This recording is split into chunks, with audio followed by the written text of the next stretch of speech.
Business में problems आ रहे हैं और तुम्हें समझ नहीं आ रहा कि क्यों आ रहे हैं, तो पहले इतनी सी बात समझ लो, जिसको तुम माल बेचोगे उसके प्रॉब्लम्स तुम्हारे प्रॉब्लम्स बन जाएंगे।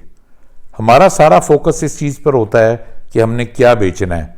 हालांकि एक नए बिजनेसमैन का फोकस सबसे पहले इस चीज़ पे होना चाहिए कि मैंने किसको बेचना है। अगर बिजनेस ओनर्स अपने बिजनेस और कस्टमर्स को इस नज़रिए से देखना शुरू कर देंगे तो उनको एग्जैक्टली समझ आ जाएगा कि उनको प्रॉब्लम्स क्यों आ रहे हैं। मैं एक एग्जांपल देता हूँ।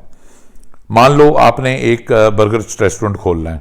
ऑब्वियसली एक नया बिजनेस है तो पहली कोशिश ये होगी कि यार छोटे से शुरू करें।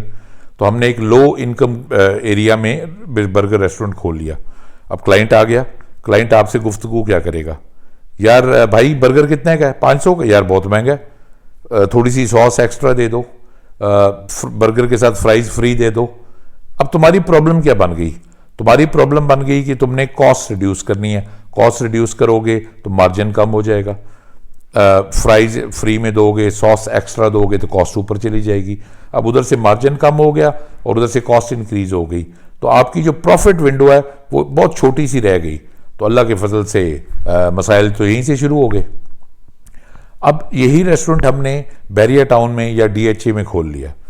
अब क्लाइंट चेंज हो गया, प्रॉब्लम्स चेंज हो जाएंगी। यहाँ क्लाइंट का कंसर्न प्राइस नहीं है। यहाँ पे क्लाइंट आपसे क्या गुफ्तगू करेगा? आपसे पूछेगा एंगस बीफ अवेलेबल है, आपसे पूछेगा प्रीमियम चीज़ यूज़ कर रहे हो, एनवायरनमेंट कैसा है आपका, इज़ इट इंस्टाग्राम वर्दी। यहाँ पे एक कंफर्टेबल एक्सपीरियंस और क्वालिटी ऑफ फूड के लिए आपको वो पैसे देगा। अब जैसे क्लाइंट चेंज हुआ, प्रॉब्लम चेंज हो गई, और अगर आप उसको वो एक्सपीरियंस और वो क्वालिटी प्रोवाइड कर सकते हैं तो money is really not the concern. जैसे क्लाइंट की प्रॉब्लम चेंज हुई वैसे ही आपका बिजनेस मॉडल इंप्रूव हो गया। एक और एग्जांपल देता हूं। आप डिजिटल मार्केटिंग सर्विसेज बेच रहे हो।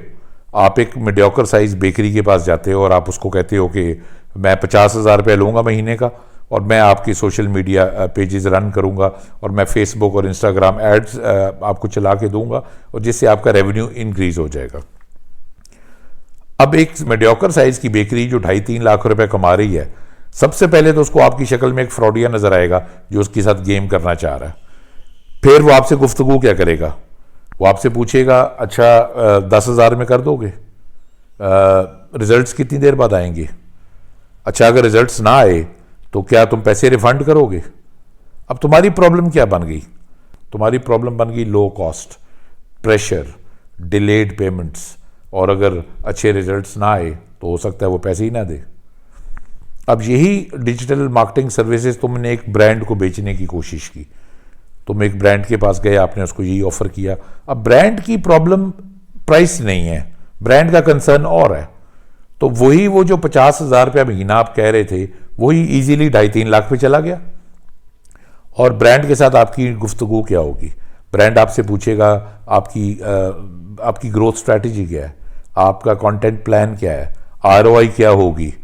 यानी जैसे कस्टमर चेंज हुआ, प्रॉब्लम चेंज हो गया। इमीडिएटली यहाँ पे क्लाइंट का जो टोटल फोकस है that is on professional results, not on money. और अगर आप उसको वो प्रोफेशनल रिजल्ट्स दे सकते हैं तो you will make a lot of money. Simple rule भाई, कस्टमर की प्रॉब्लम आपकी प्रॉब्लम। अगर आप फाइनेंशियली एक वीक कस्टमर को चूज करते हो, आपको क्या मिलेगा? लो इनकम, लो प्रॉफिट, डिलेड पेमेंट्स, प्रेशर। और यही अगर आप एक स्ट्रॉन्ग कस्टमर को टारगेट करते हो तो आपको क्या मिलेगा? आपको क्वालिटी और ग्रोथ की डिमांड मिलेगी। इसीलिए हर स्मार्ट बिजनेस ओनर सबसे पहले ये सवाल पूछता है, मैं किसको बेच रहा हूँ।